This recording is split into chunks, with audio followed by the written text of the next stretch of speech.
Life's Tough, but Superheroes Are Tougher. A podcast about real-life superheroes in the entertainment industry with your host, Stephen Shamus. This episode is brought to you by the Podcast Services Division at Life's Tough Media. Having your own podcast allows you to creatively reach all types of audiences, from clients to prospects, to your most loyal membership base.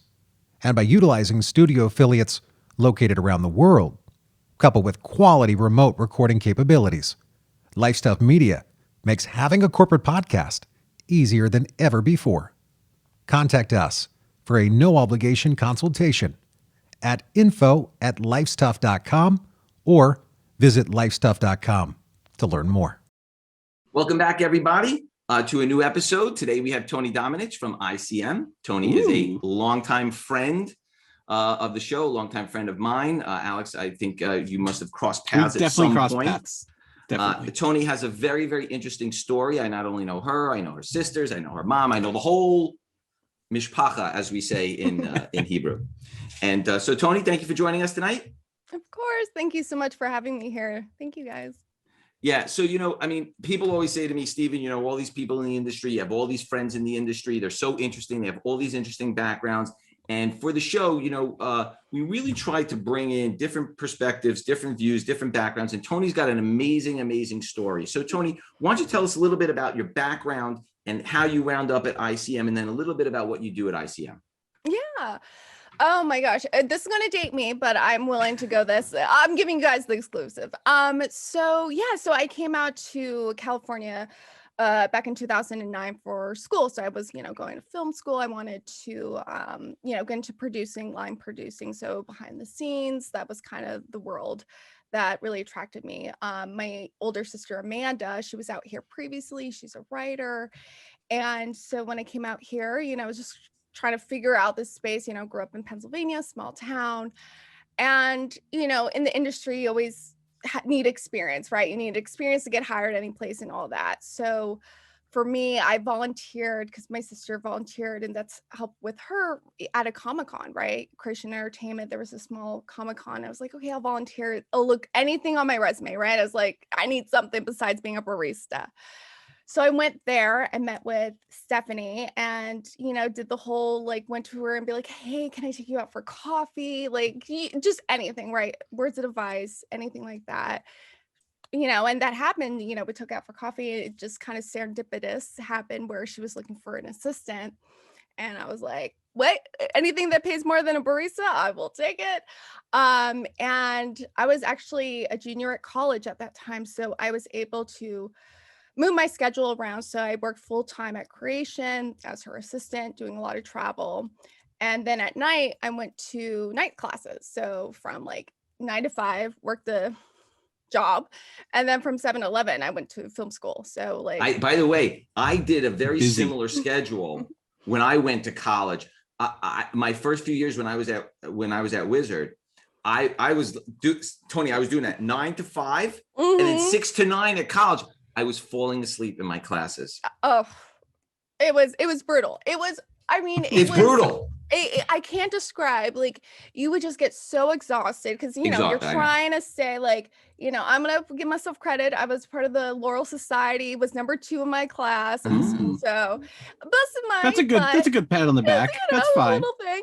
By the way, Toni, let me interrupt you for a second. Alex, how come you never bought me coffee, by the way? What's up with that? Oh boy, we could go down this road of who should be doing what for each other. Because I'm going to get back to that. I'm going to get back. Alex, I feel like you owe me a coffee. I want almond milk. You would totally destroy it. You'd be like, I like honey and almond milk. And I actually kind of agree with Alex. He would be on you the whole time. Right, yeah. It wouldn't be right. It wouldn't be right. Alex, I do not drink almond milk. Okay, sorry, Toni. So you're at Creation now. Yeah. And just learning everything. And it was a smaller company, and they did very boutique style. So it was genre focused. So I got, Supernatural, Star Trek, all these genre shows, and, learning about it. I didn't grow up, my family was very film oriented. My dad loved, it's funny. It's my parents were huge sci-fi lovers, and my rebellion was I don't like Star Trek. So the first job I've ever got was for a Star Trek company. So I was just what? But then I learned, it's one of those that you just start, picking up certain things, episodes, you're like, oh, this is actually kind of cool. Maybe I was being a snob, right? And yeah, it was just like we would go to shows and you would meet all these people. And they're like, everyone's so nice and friendly. You learn about the space and you just kind of like were like, for me, it was blown away. Like I always thought like conventions were like, oh, like backyard, you know what I mean? Like had that They grimy were. feel. They used to be that way. They were, and and it was always hidden. And to this day, I still remember I was at a show. It was like a star, I think Stargate, right? And a whole bunch of cheerleaders came, and you're like, what was this? And they were like, no, we love the show so much. We don't talk about it because we didn't want to, it's like we have to keep up our image. But they were all dressed in their uniforms. They were hanging out with everyone, and that kind of like stuck with me, right? It's just like they couldn't even like tell their school, right? They were huge Stargate lovers or sci-fi fans because that was the time, this is back in 2010, which even though it was a decade ago, from where everything has changed to now has evolved. And that really kind of was like, wow, we don't really talk about fandoms. We don't talk about what we're passionate about because you don't want people to judge you or for you to feel like, oh, I'm being too nerdy or something like that. So that kind of like opened my mind to really like appreciating this culture and appreciating why these shows happen, right? It's not because you're just like a fan, right? It's kind of a community. You go there, you meet people that you would never have met before. This is before the internet was like really the internet with all these fandoms and stuff like that. And you can just like have fun and talk about an episode and not feel like you were, like you're like, I don't know how to describe it, but you just felt like so inferior when you talk to your friends. You're like, oh, who cares about that? Belonging. You belong. It's the belonging. Yeah. Thank you. And I felt like it made me grow up in a way. I was like 20 when I got the job, and when I was in school, and I was thinking, and it really changed also how I saw films, right? I never thought like those big blockbuster films, you're like, who cares? Like, it doesn't matter. I'm like, it does. Like, you kind of like go into the nitty gritty of it. So, for me, when you went to go to film school, everyone's pretentious. Of course, we all wanted to make our film, our art house and stuff. And it really showed me, I'm like, actually, let's look at this world more. I took a comic book class, which was funny because it was on a Saturday. Yeah, where do they have those comic book classes? I've heard of them. I've never been to it. Yeah, go to film school. And it was the only class on a Saturday, so I had to take it. And I was like, oh, I need an elective. Saturday, jeez. Yeah, trust me, I was not happy about it. I lost the weekend. And I remember watching one of the classes, because it's 4 hours. It was like a 4-hour documentary on Superman. Oh my God, I can tell you way it's longer than the movie. Yes, I know everything from the Golden Age, all these insane. It's funny. And I don't know, like like randomly people, I'm like, oh, that was because of 1952, blah, blah. And they're like, oh, you're a big Superman fan. I'm like, no, I just saw this great documentary that just went into a whole thing. That's and funny. For some reason, it just stuck with me. But I just never thought, like, once I took that class, it kind of like also opened me up to like kind of the underground, which is kind of where I kind of fall into like the Harvey P. Carr, right? American Splendor is like my favorite. Great. Wow. Great. I did not peg Toni as a Harvey P. Carr. Slice of life is what we call those. Yeah. Slice of life. Because you know why? There's something about every day, the mundane, right? You Seinfeld. The DMV, yes, or or just like dealing with cancer, dealing with realness, and you don't have powers to help you out. So while you have somebody like a Superman, right, coming from another galaxy, having all these powers and all this, it doesn't feel attainable. Like for me, that was my connection. Everyone feels connections and everyone resonates with comic books at their own way, and it's beautiful. But I always had a distance. Like for me, it's like superheroes are not so much like, I'm like, cool. Like I get it. I think Superman's great. I think, Captain Marvel's amazing, but I just can't resonate because I'm like, it's way outside the world, right? Right. Where you have somebody like, Harvey P. that you're like, oh, that's every day. He's talking about issues that sometimes are boring. He puts himself in sometimes a negative light, but you read it and you kind of like become really involved in his world because you're like, I know that person. That's an uncle. That's somebody I know. So Alex, are you down with this stuff? Are you down with this stuff? I mean, Harvey, the American Splinter especially. I mean, Crumb, so good. Ed Piscar, Dean Haspel. I mean, those guys, launched those guys' careers and stuff. Yeah, the book's great. So Toni, so then at some point we cross paths. Yes. So talk about how we crossed paths and then what the next chapter was like. Yeah. So going back, so at Creation, I was there for almost 4 years. I was there for a while. So after I graduated, and I learned so much there because it was a small crew, so you just had to like, hey, here's insurance paperwork, and you're like, okay, I'll figure it out, right? And you're just like, I'll figure it out. And it was a hard school knocks, you just had to like pick it up, learn things quickly. And we felt, or like, when you were at Wizard World, and how we connected was, I think it was my friend that introduced us. And I think it was, you're at a point in your career, even though I was in my early 20s, of trying to figure out what's my next phase, what is my next level, right? My boss, who I loved, and she was great, I wasn't, the only job that would have bumped me up was taking her job, and I was just like, it's just not, it's like, if I was going to stay there, I was going to be at the same position. And I didn't feel like that was kind of what I wanted to do for the rest of my life. And I just, met with, I think we met at a show, Stephen, but it was like with Courtney Right. and all of them. And, I was just like, you know what? It's a bit kind of like the next level. It's like a pyramid, next level up.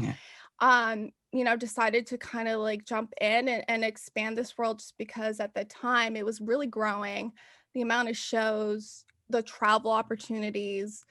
It just felt like kind of like the right move at the moment. It was scary because it was like leaving, it was like really weird because it felt like my college years, like that's kind of how I associated Creation, was like the college, like, some of my good friends were like, 30 years my senior, we used to talk about taxes at lunch. So when I went to Wizard World, there was like a whole bunch of 20-year-olds. I was like, wait, there's people my age like that I can like talk about. Like I wasn't used to that, but yeah, no, we met at Wizard World and did all these shows, and Steven and I, Steve, you taught me so much, and it got more into like the nitty gritty of because it was yes, more nitty gritty is right? a good word. Nitty gritty is a good word. Because I was like more like sci-fi. There's so many subgenres that even I was like, oh my god, I don't know. So I will say this. Yeah.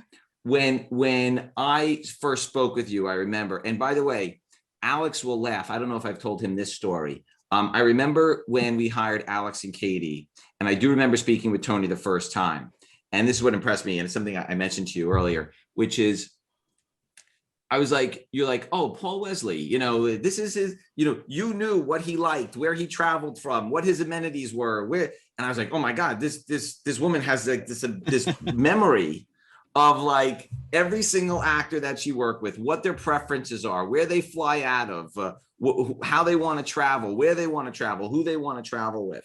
And it's very like sort of simpatico, right? Like sometimes, when we were interviewing for Alex and Katie's job, I remember we had gotten hundreds of resumes, and it was either Marlene or Candace narrowed it down to like a dozen or so. And we called everybody on the phone, and the first question I asked them is, what are you reading right now?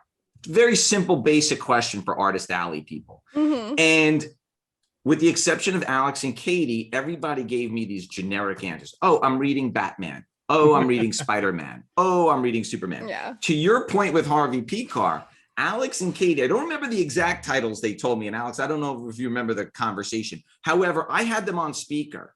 And I remember Marlene and Candace and Ari were in the room. And they were like, oh, I'm reading this book and I'm reading this. And as soon as they started talking, I said, we're going to hire this person. I put them on mute. Alex, you don't know the story. I put them on mute and I said, these are going to get hired. And Marlene's like, well, how do you know? I'm like, I know, because the books that they're talking about, you would only know if you're really, really into it. Yeah. Everyone else is just giving me I like Jim Lee Batman story. So that was sort of my first interaction with you. And I kind of knew that we had something special there. I really did. And then, so you wound up working at Wizard for a bunch of years, and then you made your way to ICM, and now you're like a superhero there. And I remember when Mo had an opening, he said, "Can you recommend anybody?" I said, "You're going to hire this person." I said, "She's going to be the best decision you've ever made at that company." He goes, "Wow, that's pretty high praise." I said, "Wait till you speak with her." I said, "She knows more about your clients than you do." He said, "Okay." So walk us through that experience, getting hired at ICM, and then talk a little bit about where you were and then where you are now, because now you're a big shot over there. Thank you. Yeah, no, I was at Wizard World. I mean, Steven, we worked so close together, booking all these talents. And when Candace left, right, it was like me and Marlene were going to be like the next phase. And then I got a job at the entertainment law firm, and which threw everyone off. I don't even know how I got this job to this day. I was like, how did I get my resume? Was that? And, I think I was, mid-20s at this point, a little bit older, but then I was trying to figure out, did I want to stay in the space, right? Did I really want to do Comic-Cons? Was this something I was passionate about? It became like a safety net. So I kind of got this amazing opportunity at this big entertainment law firm to work under a few high-profile attorneys. And I kind of was like, you know what, I need to try something else before, if I want to know if this is something I wanted to do. So I left the job, you guys, and kind of gave up that position, which was scary. Everyone's like, why are you leaving this? You're working with celebrities now. Why are you going into law? Like, that doesn't make sense. Went there, did the hardest year of my life, meaning just learning everything. It was hard school in Knox. My colleague next to me, everyone was attorneys. Everyone had law degrees and stuff. So I'm like, oh my God, how did I get into this? I came from Comic-Cons, like, geez. But I learned the most, learned so much about contracting, deal memos, amendments, and all those stuff. And within that year grew into like kind of this confidence. And that's when, I think over a year, Stephen, you called and you're like, hey, ICM's looking to expand, the space, this Comic-Con space, was this something you want to like go into? So we were having these discussions. I was like, you know what, let me just chat. I remember Mo back in our days when we were at Wizard World. So I was like, it doesn't hurt, right? It literally was across the street. So like, I was like, hey guys, I'm gonna go grab some coffee.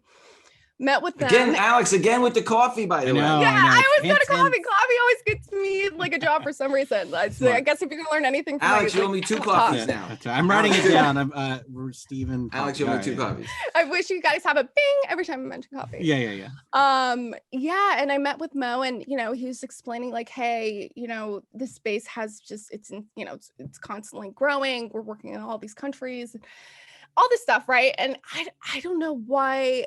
It just felt like the universe was saying, it kept bringing me back. It's like sometimes you just have to say, this is the world, this is what I love.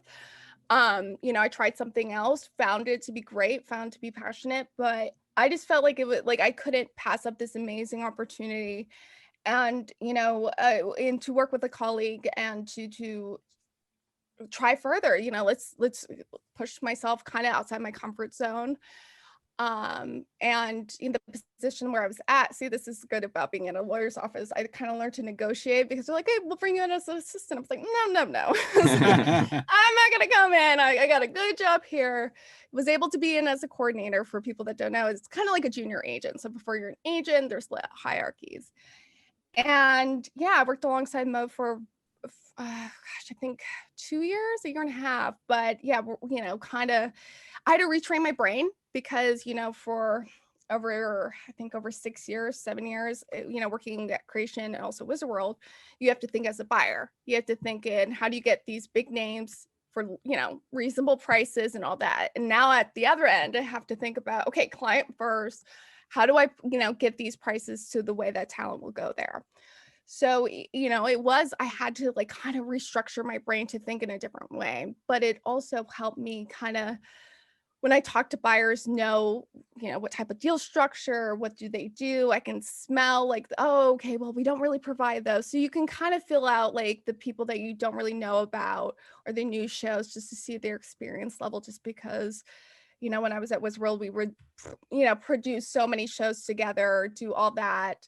I did floor mapping. I still remember like the Excel, what was it, like grid that you Alex has done a lot of floor mapping over there. Oh my gosh, it was like CAD something, and you're just like on there, and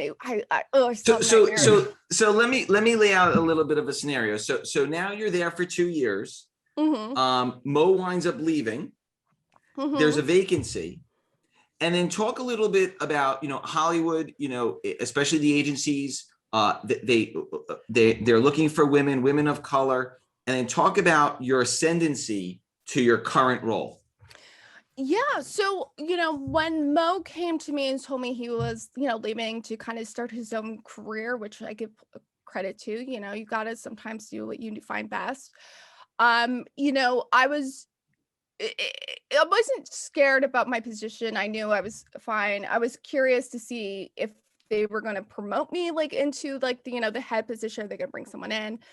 But the great thing about the agency I work with, they don't micromanage. They were really, they embraced our space. They wanted to understand. And I think it was just educating my colleagues, educating my department, what we do. I feel like a lot of people kind of push it aside and don't see what it truly is in an experience because it's so foreign. You're kind of, when I went into the agency world, I thought entourage, right? Like machismo men and like toxic environment, all this stuff. And I'm like, I'm not about this. I have crystals. I'm very, I'm like, I don't, what is all this? Like, and it was, just kind of figuring out like, oh, that's not real, right? You meet so many great people. But at the same time, it was just really talking with my colleagues straight, one-to-one and they're like, oh, now I get it. Now I understand why these events are so fun and cool and how important they are. And especially nowadays, right? So it was just, conversation and, for them, they're like, okay, Toni, this is your time to show us what you got. And they gave me the opportunity and they said, if you never need help, or there was a big support system there to make it not seem like they wanted me to fail. But they understand that there's a lot, so it's not just easy. You're really kind of, navigating this for the whole agency. But a lot of hours, a lot of time, but I felt so passionate about it. And again, I think out of everything I learned in my career is you just got to push yourself. You have to just try because no one else will say, okay, here you go, follow this handbook and you'll succeed, right? You're going to fail. There's times that I've failed, but you just have to push forward. And, doing the agency route taught me to be more confident because like you said, it's very dominant male. Our agency was pushing for, by 2020, which we hit like 50-50 women and men. That's awesome. But, for me, especially being biracial and in an industry that's predominantly, pretty much white, it was about proving, right? It's just, you go in there, people are looking at me, they're like, oh, look at this girl. All she cares about is her, all these different, stereotypes to kind of get away from that. And I'm not an expert in comic books, but I always say this, just want to be there because people can smell it. People can feel authentic or feel people that are just, that are not. And that's same for the agency. I kind of wanted to show like you can be a woman in a comic book field. You can be a person of color in this field. And it really shows that it's not just, meant for like one type. I think it really was an overall approach that I felt. And I'm very passionate about it just because, I look around at my colleagues all around. I'm like, we can do better. We got to do. I think it's so important nowadays to push ourselves outside of our comfort zone to get people more involved. That's kind of where I'm at and especially what's been happening in the past couple of years. It's just really kind of given me a voice, and being in the entertainment industry for over a decade. It has changed. It's changed so much. There's a lot of change to be there. But, from 2009 to like 2019, it's night and day. Right. What's interesting also is a lot of the showrunners in the Comic-Con world are females. You have Faye Desmond at San Diego Comic-Con. You have Marlene, right? Who's also a woman of color, who's running our shows. Reed has women running some of their shows. A lot of them, yeah. And Informa just hired a new woman who actually used to work at Reed. I'm not Informa, I'm sorry, Left Field just hired a woman. So there's actually a lot of female showrunners in our field, which I think also has influenced a lot of the guest lists. I mean, what we noticed back in 2016 is that we started attracting more female attendees than male attendees. So, at our company, it was Candace, who was a woman of color. And then it was Marlene and Toni, who are two women of color, show running the guest list. And that opening, I think, opened everybody else's eyes, the white male dominated industry. It opened their eyes, say, wait a second here. They're bringing in all these guests that we weren't thinking about, we didn't know about, we weren't sure about. And all of a sudden we're getting these massive crowds. So that was interesting. So we're going to switch gears a little bit. This is great, Toni. Great story. Love it. It's awesome. So at your job, you obviously work with some real life superheroes. You work with guys like John Cena, who's going to be in the new Suicide Squad and the Peacemaker. So beautiful. Right. You work with Batman, right? And he really is the Batman. Like, he's the Batman that we know, right? So talk a little bit about, your life in the superhero world, specifically, like, you're dealing with guys that are actual superheroes. And one thing that I do remember from John back, because we were really the first and only Comic-Cons that he did, is, he understood his role in the world. Like, I used to say to his manager, like, does John know that he's John Cena? He goes, very much so. Like, he was very aware that he's John Cena, that kids are looking up to him. They're watching him. He would sign everything for them. He would give them the wristbands. He would give them the hat. He would take the shirt off. He would do all that kind of stuff. Talk a little bit about working with actual superheroes and what they're like, because obviously they're on the screen and they're larger than life. And then they're real people like us. So talk a little bit about some of those interactions with some of the superheroes. Yeah, I mean, it's kind of crazy. Like, I do have to pinch myself, right? That I get, to work with these guys and women to, go to these shows with you talk with them, you're with them for over 8 hours in a day, at an event. You get to know people. And I think, I really try to thrive into noticing that they're not, it's like you're talking to a friend. Because once you start kind of like putting these crazy notions around them, then they become not human or anything like that. But like someone like a John, who's so smart, like I've never met, he just knows it. Like, right, even super. I'm like his memory. You think I have a good memory? I'm like him. I'm like, I almost want to be like, okay, let me write notes of how you did that. That was a great move.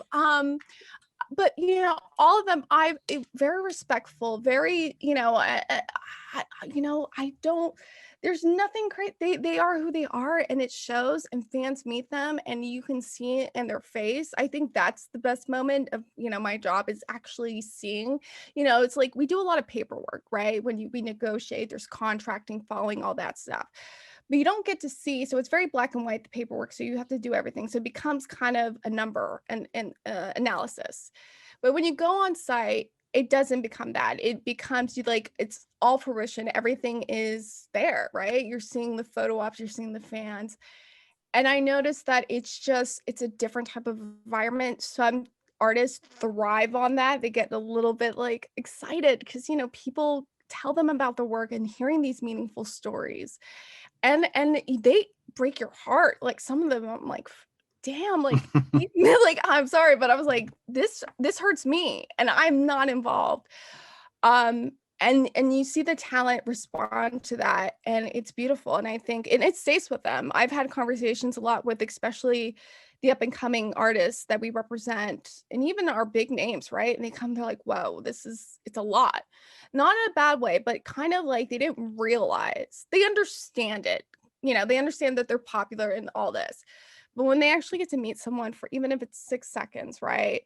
It really affects them in a positive light, because it kind of puts everyone kind of bleeds together, kind of in a crowd. You don't know where to focus.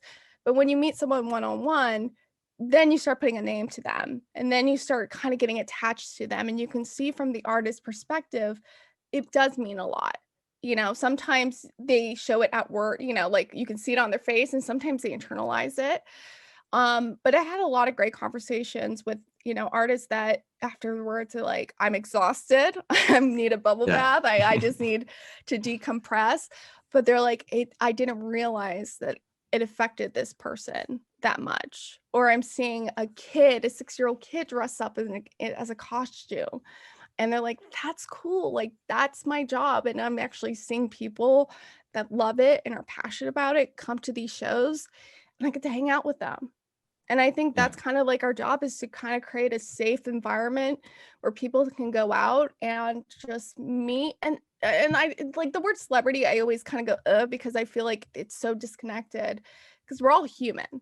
Like, okay, great. You're, John Cena, amazing. But I'm like, you go to a restaurant, have a cup of coffee. Like, that is, to me, I love those moments. That's as close as they can get, because you can't meet everyone, right? That's always the sad fact of our job. So growing up for me, it was like Christopher Reeve Superman. Alex, what was the movie? What was really the movie for you growing up?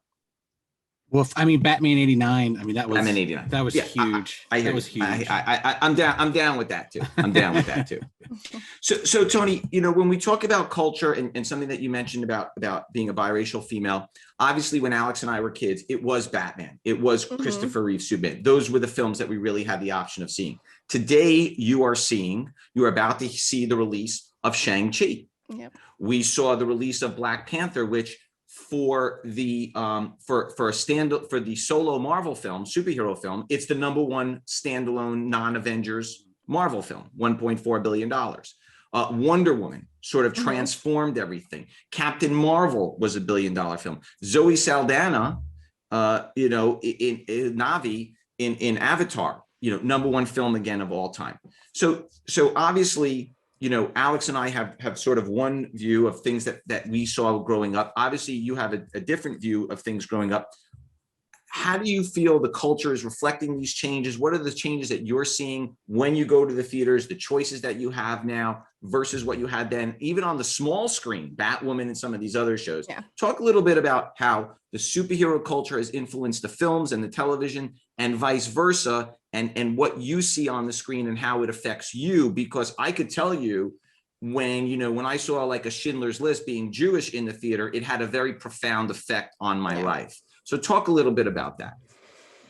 Yeah, and that's a great question. I think it's a powerful one, meaning, growing up, especially in the 90s, I didn't have any show that represented me, that I saw that I'm like, oh, there's a Hispanic male as the lead guy. That's good. That's the superhero. And I think I didn't realize how that affected me until later, right? Like, the great example is Black Panther, right? And you're saying kids dress and crying because they get to see representation on the big screen. And you don't realize it until it's like after the fact of like, wow, we are behind on certain aspects of it. Yeah. And, seeing powerful women taking roles, giving, people of color, all these opportunities to be the leading man, to be the leading woman, or, non-binary roles, Right. giving story plots to LGBTQ plus characters and not making them just like the side ones, but giving them front attention is so important, because, superhero movies is it's like the big mainstream, right? You're willing to pay popcorn money to see this. So When you see real diversity and you see inclusion done right and properly, it really affects, because it's all over the globe, and then you're normalizing it. And then it's not a thing that you have to thrive for, that it's a special event, because it's so ingrained in us. I feel like comic book movies are kind of putting us in those positions, right? Where you're seeing these characters like, oh my God, that is so cool. That person looks like my friend. That person looks like me. And I think, and it means a lot. And it meant a lot when I started to see the diversity starting to come in films, and you're seeing castings being announced, and you're like, oh, that's that's what we need to normalize this type of world. Because it's not about putting one side over the other or this. I think the big thing is just inclusion. And I think, we're getting to a place where it's going to be a conversation that we don't have to bring up. We're not there. Hollywood does need to do some improvements, but I think with the Superman, where we're at with the trend, I do think it's going to grow, and it's going to be such a thing where, kids get to dress up who they resonate with. And I think that's such a beautiful It's interesting that you said that, by the way, because when we had Gal Gadot in Long Island, and Alex, you'll remember this, it was the very first time. This is how I knew how profound an effect Wonder Woman had on the world. Because remember, at the time, you had an immigrant female lead who, while not necessarily dark-skinned, is basically a person of color, right? She's Israeli, spoke with a little bit of an accent, and all of a sudden she's the biggest box office star in the world. And I will tell you, there were more people dressed up as a singular character at that show, tall, short, wide, big, small, Indian, white, black, Latino, everybody was dressed up as Wonder Woman. Even some men were dressed up as Wonder Woman. And that's kind of when you saw that, to me, was the first show I had ever seen with that kind of volume. And I was like, wow, this movie really impacted people in a profound way. Toni, which character do you feel speaks to you the most in terms of now, like for Alex, it was Batman 89. Totally get it, Alex. I'm down with you with that. I'm down with that. For me, it was Christopher Reeve Superman. To me, Christopher Reeve will always be Superman. Listen, Henry Cavill is an awesome Superman. There's no question about it. I mean, he's great. And if I were a kid today, he would be my Superman. There'd be no doubt about it. So which character do you feel like sort of speaks to you that way? I can't say for kids, like growing up, because I wasn't connected to comics or. No, but now, for now, for now, you know, I see. Okay, so twofold. So I will say, because I just recently finished Scarlet Witch, which I think, or I'm sorry, what is WandaVision? Yeah. Right. So I would say, like, right now. So you're a witch. Probably, yeah. Who doesn't want to be? Come on. Yeah. I thought how they dealt with grief and the emotions behind it was so impactful. And that's where I was like, first of all, everyone's sleeping on Elizabeth Olsen. She's fabulous. 100%. Yeah. And it just kind of was like, I know, but it's also like how they kind of didn't go like, okay, well, let's not make it all about flashy stuff. Let's deal with the process of grief and what everyone deals with at one point in their life, right? And I thought that was such a great humanizing effect. And I love that. And I thought it was so beautiful and powerful. But I mean, do you think of him? I would say Dr. Manhattan. Is he good? Like, I think I would go like I'm more Watchmen. Like, if I'm gonna go, that's a good one, Alex. Dr. Manhattan. I was not expecting to hear that. Some new ones, right? That show was phenomenal. Oh my god, the TV show. TV show was great. Is boss. King is great. Yeah. I won't spoil it, but it's okay. No, you can listen. It's been a while. It's almost been a year. Yeah, it's been 2019. You gotta watch that it. was Like pre-pandemic. That little that tidbit of finding out that she would take, like, I died. It was an ICM client, so she's just playing herself. But yeah, I liked Dr. Manhattan because it's a person trying to still try to keep some sense of human, you know, his human side, right? Basically, he's this creation that knows everything, knowledge of the world. And it's that losing of the human spirit and that connection and that struggle. And I think that's such a, you know, and there's in this side, because he's not like good, he's not bad, he's done some stuff that you're like, is he a good guy? But questionable. I don't know. And I like that there's no, like, sometimes when they're too squeaky clean, I just can't. I'm like, oh, stop it. Everyone makes mistakes. Like, not mess real. up. Like, I kind of want to see people mess up, because then they have to pick themselves back up, and how they pick themselves back up is more interesting than someone that's just powerful that gets to beat the bad guy. So, well, but by the way, so speaking of bad guy, and Alex and I have had this conversation many times. We always feel like the bad guys are more a reflection of what's going on than the superheroes. Yeah. And if you look at the top superhero films, it's always the films that have the best villains.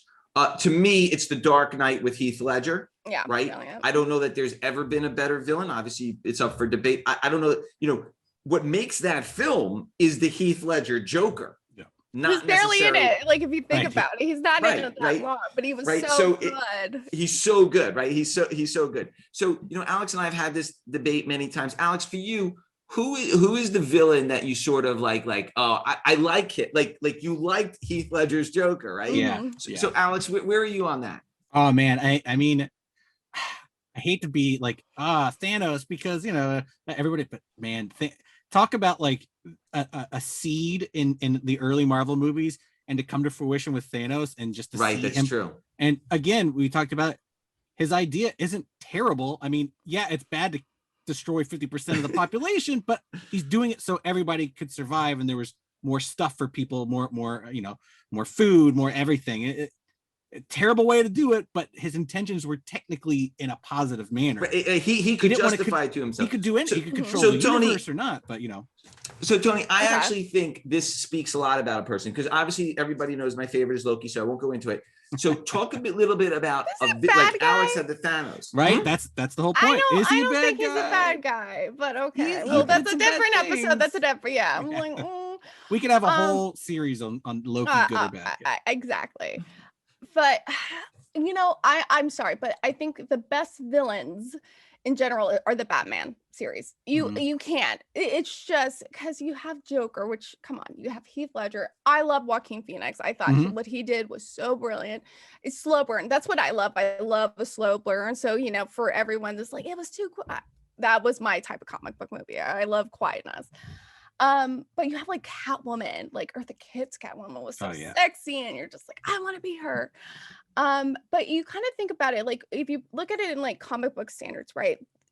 These villains, right, are kind of like if Batman lost his mind, if Batman lost his money, right? So these are kind of hybrids of it flipped. And I felt like you have so many like the Penguin, you have all these different ones that you're like, these are pretty for this one comic book character to have. These are all top notch ones. So like for me, just Batman has just the best villains. Are they as powerful as Thanos? No, but it's kind of like a different category. I feel like it's more of like when you talk about Joker. What was the one that came out? Oh my gosh, I can't believe. Jared Leto, No, not the one. It was the animated series or the movie. Mark Hamill.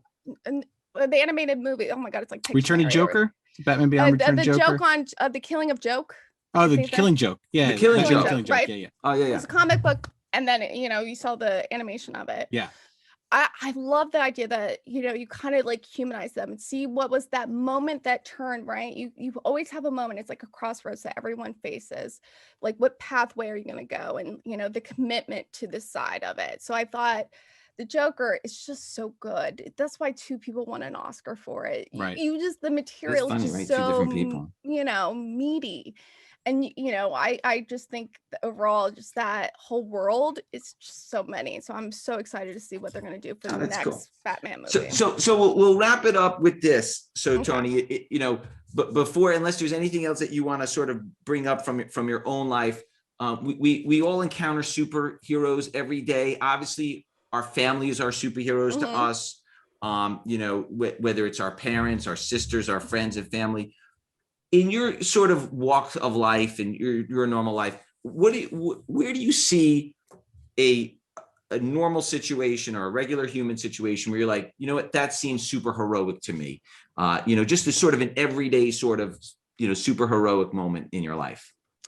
Yeah, I mean, there's two things, and I think the first one's going to be so small, but I'll talk about family one and then like another one that's not family related. My dad taught us always tipping, always, like always go give more and don't showboat it, right? He would always leave, and we didn't grow up. We grew up poor, like, McDonald's was high end for us. And so when we ate out, he would always do 20 to 30%. And he didn't have money. He's just like, you just do it because these people work for you. You just show nicety, right? And to this day, I always learn, like when people like tip low, I'm like, why? Like I get so mad, and I'll grab it and I'll rewrite it. But it was just, he kind of taught me just, and he didn't make a big deal of it. It was such small gestures, like, you know what? It makes their day. And who cares, right? So that always kept with me, just like small things that make someone stay, and you don't get credit, because that's kind of doing good things, doing good deeds. A lot of times you want to be showboated, but you should want to do it just because it's just for the good of others. And I was introduced through my sister Amanda. His name's Percy Carey. He is an underground rapper, but became a comic book artist. Interesting. He was nominated for an Eisner Award. He got shot and he was paralyzed. Wow. MF Grimm? Yeah, MF Grimm. Yeah, I was like, wait, that name sounds really familiar. Yeah, MF Grimm. Oh, I met amazing. him. He's so the sweetest man I ever met. So like how I learned more about comic books was through him, and because he was so passionate about it. But he wrote a story about his life and kind of like the realness and the hardships. If anyone please it's called Sentence. Mhm. Sentence. Interesting. A real life story of Interesting. MF Grimm's. DC, I think DC has it on their website or something. Yeah, but it's a Vertigo. Yeah. Yeah. It was so him kind of going, because his life is hard. Like every time I'm like, oh, I go through struggles, Right. and then I read someone else, I'm like, oh, shut up. Yeah. Stop. And you read that, and he's so sweet, and you meet him here, like you didn't get broken by it. The Right. system didn't break you, and I think that is so important. That you're going to be tossed all these negative things. You're going to lose your job. You're going to meet people that are going to try to get you down. The one thing that's most important is just to keep going, keep thriving, but don't lose that childhood spirit. Don't become bitter by the system, because once you do, you lose the thing that we were all born with. And I think that's so important, just to keep that enthusiasm alive. Wow. Love it. Toni, very profound. Thank you. More deep than I thought we were going to get I tonight. did not but think we great- would be talking about MF Grimm when we started today. And but, Harvey Pete. Wow. Yeah. I'm throwing everyone underground. That's the I feel like you guys should do a subcategory: underground comic books and stuff like that. totally. It's so underrated. And the coffees. And Right, the coffees. And then I owe a couple coffees. And the coffees. All right. Toni, thank you very much. Thank This you. was a great interview. was You did a awesome. great job. Very fascinating stuff. So thanks, everybody. We will see you next week. Same bad time. Same bat channel. Bye.